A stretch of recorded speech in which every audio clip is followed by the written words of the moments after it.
ॐ तव कथामृतं तप्तजीवनं कविभिरीडितं कल्मषापहं श्रवणमङ्गलं श्रीमदाततं भुवि गृह्णन्ति ये भूरिदा जनाः।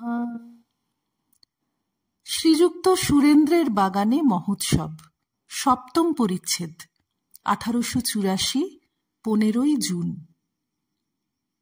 শ্রী রামকৃষ্ণ প্রতাপের প্রতি। দেখো, তোমাদের ব্রাহ্ম সমাজের লেকচার শুনলে লোকটার ভাব বেশ বোঝা যায়। এক হরিসভায় আমাকে নিয়ে গিয়েছিল।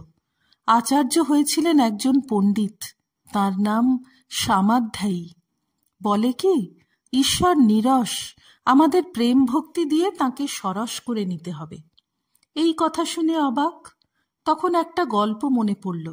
একটি ছেলে বলেছিল, আমার মামার বাড়িতে অনেক ঘোড়া আছে, এক গোয়াল ঘোড়া। এখন গোয়াল যদি হয় তাহলে কখনো ঘোড়া থাকতে পারে না, গরু থাকাই সম্ভব। এরূপ অসম্বদ্ধ কথা শুনলে লোকে কি ভাবে? এই ভাবে যে ঘোড়া টোড়া কিছুই নাই। সকলের হাস্য। একজন ভক্ত, ঘোড়া তো নাই, গরুও নাই। সকলের হাস্য। শ্রী রামকৃষ্ণ, দেখো দেখিন, যিনি রসস্বরূপ তাঁকে কিনা বলছে নিরস। এতে এই বোঝা যায় যে ঈশ্বর যে কি জিনিস কখনো অনুভব করে নাই। শ্রী রামকৃষ্ণ প্রতাপের প্রতি। দেখো, তোমায় বলি, তুমি লেখাপড়া জানো, বুদ্ধিমান, গম্ভীর আত্মা। কেশব আর তুমি ছিলে যেন গৌড় নিতাই দুভাই। লেকচার দেওয়া, তর্ক ঝগড়া, বাদ বিসম্বাদ, এসব অনেক তো হলো। আর কি এসব তোমার ভালো লাগে? এখন সব মনটা কুড়িয়ে ঈশ্বরের দিকে দাও, ঈশ্বরেতে এখন ঝাঁপ দাও। প্রতাপ, আজ্ঞা হাঁ, তার সন্দেহ নাই, তাই করা কর্তব্য। তবে এসব করা তাঁর নামটা যাতে থাকে। শ্রী রামকৃষ্ণ হাসিয়া, তুমি বলছো বটে, তাঁর নাম রাখবার জন্য সব করছো, কিন্তু কিছুদিন পরে এ ভাবও থাকবে না। একটা গল্প শোনো। একজন লোকের পাহাড়ের উপর একখানা ঘর ছিল, কুঁড়ে ঘর। অনেক মেহনত করে ঘরখানি করেছিল। কিছুদিন পরে একদিন ভারী ঝড় এলো, কুঁড়ে ঘর টলটল করতে লাগলো। তখন ঘর রক্ষার জন্য সে ভারী চিন্তিত হলো। বললে, হে পবনদেব, দেখো ঘরটি ভেঙো না বাবা।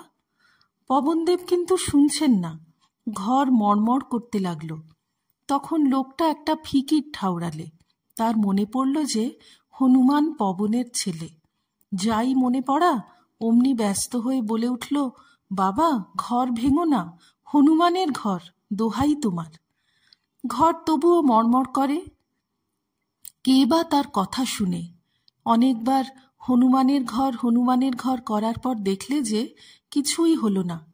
তখন বলতে লাগলো, বাবা, লক্ষণের ঘর, তাতেও হলো না। তখন বললে, বাবা, রামের ঘর, দেখো বাবা, ভেঙো না, দোহাই তোমার। তাতেও কিছু হলো না, ঘর মড়মড় করে ভাঙতে আরম্ভ করলো। তখন প্রাণ বাঁচাতে হবে। লোকটা ঘর থেকে বেরিয়ে আসবার সময় বলছে, যা শালার ঘর। প্রতাপের প্রতি। কেশবের নাম তোমায় রক্ষা করতে হবে না। যা কিছু হয়েছে জানবে ঈশ্বরের ইচ্ছায়। তাঁর ইচ্ছাতে হলো, আবার তাঁর ইচ্ছাতে যাচ্ছে। তুমি কি করবে? তোমার এখন কর্তব্য যে ঈশ্বরেতে সব মন দাও, তাঁর প্রেমের সাগরে ঝাঁপ দাও। এই কথা বলিয়া ঠাকুর সেই অতুলনীয় কণ্ঠে মধুর গান গাহিতে লাগিলেন। ডুব ডুব ডুব রূপসাগরে আমার মন, তলাতল পাতাল খুঁজলে পাবি রে প্রেম রত্নধন। প্রতাপের প্রতি। গান শুনলে?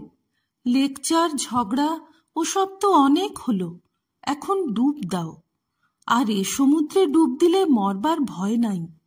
এ যে অমৃতের সাগর। মনে করো না যে এতে মানুষ বেহেড হয়। মনে করো না যে বেশি ঈশ্বর করলে মানুষ পাগল হয়ে যায়।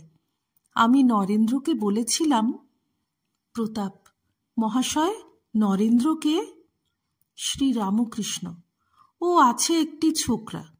আমি নরেন্দ্রকে বলেছিলুম, দেখ, ঈশ্বর রসের সাগর। তোর ইচ্ছা হয় নাকি যে এই রসের সাগরে ডুব দি? আচ্ছা, মনে কর এক খুলি রস আছে, তুই মাছি হয়েছিস, তা কোনখানে বসে রস খাবি? নরেন্দ্র বললে, আমি খুলির কিনারায় বসে মুখ বাড়িয়ে খাব। আমি জিজ্ঞাসা করলুম, কেন, কিনারায় বসবি কেন? সে বললে, বেশি দূরে গেলে ডুবে যাব আর প্রাণ হারাব। তখন আমি বললুম, বাবা, সচ্চিদানন্দ সাগরে সে ভয় নাই, এ যে অমৃতের সাগর, ওই সাগরে ডুব দিলে মৃত্যু হয় না, মানুষ অমর হয়। ঈশ্বরেতে পাগল হলে মানুষ বেহেড হয় না। ভক্তদের প্রতি: আমি আর আমার এইটির নাম অজ্ঞান। রাসমণি কালীবাড়ি করেছেন এই কথাই লোকে বলে, কেউ বলে না যে ঈশ্বর করেছেন।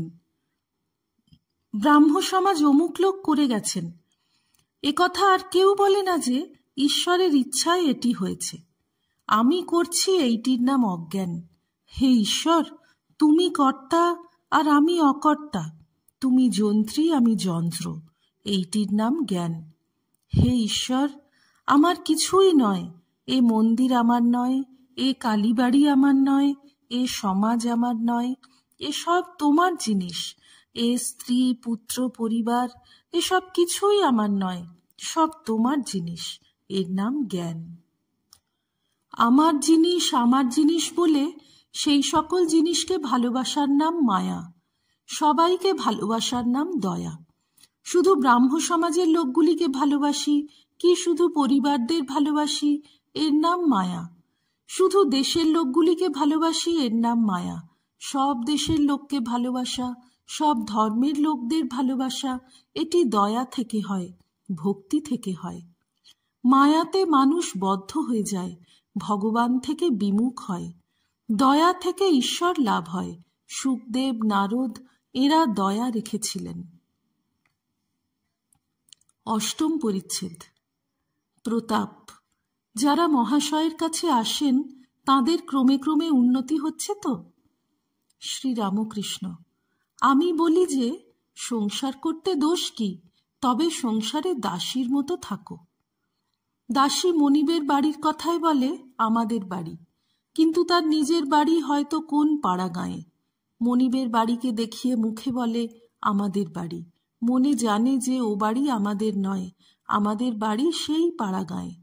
আবার মনিবের ছেলেকে মানুষ করে আর বলে, হরি আমার বড় দুষ্টু হয়েছে, আমার হরি মিষ্টি খেতে ভালোবাসে না। আমার হরি মুখে বলে বটে, কিন্তু জানে যে হরি আমার নয়, মনিবের ছেলে।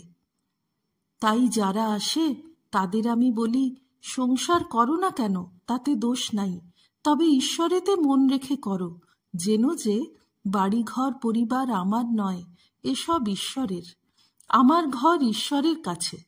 আর বলি যে তার পাদপদ্মে ভক্তির জন্য ব্যাকুল হয়ে সর্বদা প্রার্থনা করবে।